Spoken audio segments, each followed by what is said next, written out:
ইন্দিরাদের বাদ দাও, রাজবংশী বাদ দাও, মতুয়া বাদ দাও, মাইনরিটি বাদ দাও, গোর্খা বাদ দাও, শুধু বিজেপিকে রেখে দাও।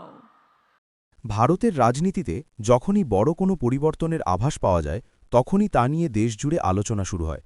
বিশেষ করে যখন সেই পরিবর্তন দেশের ক্ষমতাসীন দলকে ঘিরে হয় তখন মানুষের আগ্রহ আরও বেড়ে যায়। বর্তমানে এমনই একটি পরিস্থিতির মধ্যে রয়েছে ভারতের রাজনীতি। অনেক বিশ্লেষক মনে করছেন ভারতের ক্ষমতাসীন দল ভারতীয় জনতা পার্টি বা বিজেপির সামনে এবার কঠিন সময় অপেক্ষা করছে।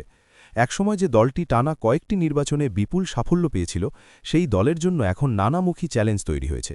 বিরোধী শক্তির ঐক্য, কিছু গুরুত্বপূর্ণ রাজ্যে রাজনৈতিক পরিস্থিতির পরিবর্তন এবং সাধারণ মানুষের মধ্যে নানা ইস্যু নিয়ে অসন্তোষ, সব মিলিয়ে বিজেপির জন্য পরিস্থিতি আগের মতো সহজ নেই। আজকের এই ভিডিওতে আমরা বিস্তারিত আলোচনা করব কেন বলা হচ্ছে বিজেপির জন্য সামনে কঠিন সময় আসছে, কোন কোন কারণে দলের অবস্থান দুর্বল হতে পারে এবং আগামী নির্বাচনে এর প্রভাব কতটা পড়তে পারে। বিজেপির উত্থান কিভাবে হয়েছিল? ভারতের রাজনীতিতে বিজেপির উত্থান একদিনে হয়নি। দীর্ঘ সময় ধরে সংগঠন গড়ে তোলা, রাজনৈতিক কৌশল এবং শক্তিশালী নেতৃত্বের কারণে দলটি ধীরে ধীরে দেশের সবচেয়ে শক্তিশালী রাজনৈতিক শক্তিতে পরিণত হয়। 2014 সালে যখন নরেন্দ্র মোদী প্রথমবার ভারতের প্রধানমন্ত্রী হন তখন থেকেই বিজেপির রাজনৈতিক প্রভাব দ্রুত বাড়তে শুরু করে।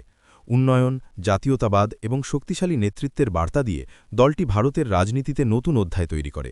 এরপর 2019 সালের নির্বাচনে আবারও বড় জয় পায় বিজেপি। সেই সময় অনেকেই মনে করেছিলেন বিজেপির আধিপত্য হয়তো দীর্ঘদিন ধরে চলবে, কিন্তু রাজনীতিতে কোনো অবস্থাই স্থায়ী নয়। সময়ের সাথে সাথে নতুন চ্যালেঞ্জ তৈরি হয় এবং রাজনৈতিক সমীকরণও বদলে যায়। বিরোধী শক্তির ঐক্য। বিজেপির সামনে বড় চ্যালেঞ্জগুলির একটি হচ্ছে বিরোধী রাজনৈতিক দলগুলির ধীরে ধীরে ঐক্যবদ্ধ হওয়া। ভারতের বিভিন্ন রাজ্যে আঞ্চলিক শক্তিগুলো আগেও শক্তিশালী ছিল, কিন্তু আগে তারা একসাথে কাজ করত না। এখন পরিস্থিতি কিছুটা বদলেছে। বিশেষ করে পশ্চিমবঙ্গের মুখ্যমন্ত্রী মমতা ব্যানার্জি, কংগ্রেস নেতা রাহুল গান্ধী এবং আরও কয়েকজন আঞ্চলিক নেতার উদ্যোগে বিরোধী শক্তির মধ্যে সমন্বয়ের চেষ্টা চলছে। এই ঐক্য যদি বাস্তব রূপ পায় তাহলে বিজেপির জন্য তা বড় চ্যালেঞ্জ হয়ে দাঁড়াতে পারে। গুরুত্বপূর্ণ রাজ্যগুলোতে ধাক্কা। ভারতের রাজনীতিতে রাজ্য নির্বাচন অত্যন্ত গুরুত্বপূর্ণ, কারণ অনেক সময় রাজ্যের ফলাফল থেকেই জাতীয় রাজনীতির ভবিষ্যৎ অনুমান করা যায়। গত কয়েক বছরে কিছু গুরুত্বপূর্ণ রাজ্যে বিজেপি প্রত্যাশিত ফলাফল পায়নি। বিশেষ করে পশ্চিমবঙ্গ, তামিলনাড়ু এবং দক্ষিণ ভারতের কিছু অঞ্চলে দলটি এখনও শক্ত অবস্থান তৈরি করতে পারেনি। পশ্চিমবঙ্গে অল ইন্ডিয়া তৃণমূল কংগ্রেস এখনও শক্তভাবে ক্ষমতায় রয়েছে। মমতা ব্যানার্জির নেতৃত্বে দলটি বিজেপিকে কঠিন প্রতিদ্বন্দ্বিতা দিচ্ছে। অন্যদিকে দক্ষিণ ভারতের রাজ্যগুলোতেও বিজেপির বিস্তার সীমিত। অর্থনৈতিক ইস্যু। রাজনীতিতে অর্থনীতি একটি বড় বিষয়। সাধারণ মানুষের জীবনে অর্থনৈতিক চাপ বাড়লে তার প্রভাব সরাসরি রাজনীতিতে পড়ে। ভারতে বর্তমানে বেকারত্ব, মূল্যস্ফীতি এবং কর্মসংস্থানের বিষয় নিয়ে অনেক আলোচনা হচ্ছে। বিরোধী দলগুলো এই বিষয়গুলোকে সামনে এনে বিজেপিকে আক্রমণ করছে। যদিও সরকার বলছে দেশের অর্থনীতি এগিয়ে যাচ্ছে এবং অবকাঠামো উন্নয়ন হচ্ছে, কিন্তু বিরোধীরা দাবি করছে সাধারণ মানুষের জীবনে তার প্রভাব যথেষ্ট নয়। এই বিতর্ক আগামী নির্বাচনে বড় ইস্যু হয়ে উঠতে পারে। সামাজিক ও রাজনৈতিক বিতর্ক। ভারতের রাজনীতিতে বিভিন্ন সামাজিক ইস্যুও বড় ভূমিকা পালন করে। কিছু নীতি ও আইন নিয়ে দেশের বিভিন্ন অংশে বিতর্ক তৈরি হয়েছে। বিরোধীরা অভিযোগ করছে যে কিছু সিদ্ধান্ত সমাজে বিভাজন তৈরি করছে। অন্যদিকে বিজেপি বলছে তারা দেশের উন্নয়ন ও নিরাপত্তার জন্য প্রয়োজনীয় সিদ্ধান্ত নিচ্ছে। এই দ্বন্দ্ব রাজনীতিতে বড় আলোচনার বিষয় হয়ে উঠেছে। নতুন রাজনৈতিক শক্তির উত্থান।